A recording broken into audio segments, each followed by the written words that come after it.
Why manifestation doesn't work?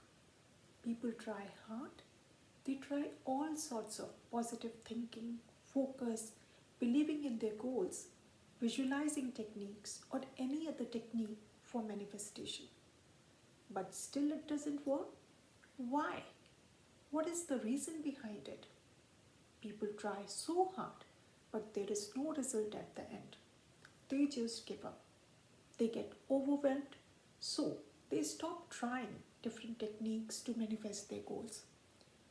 What if I say that you can still manifest whatever you want in life, even though you have tried so many techniques in the past?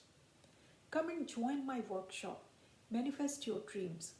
I will reveal how easily and fast you can manifest whatever you want in life. I will also tell you why your manifestation doesn't work. So, what are you thinking? Simply click the sign up link and register for the workshop. Link is given in the description. See you soon.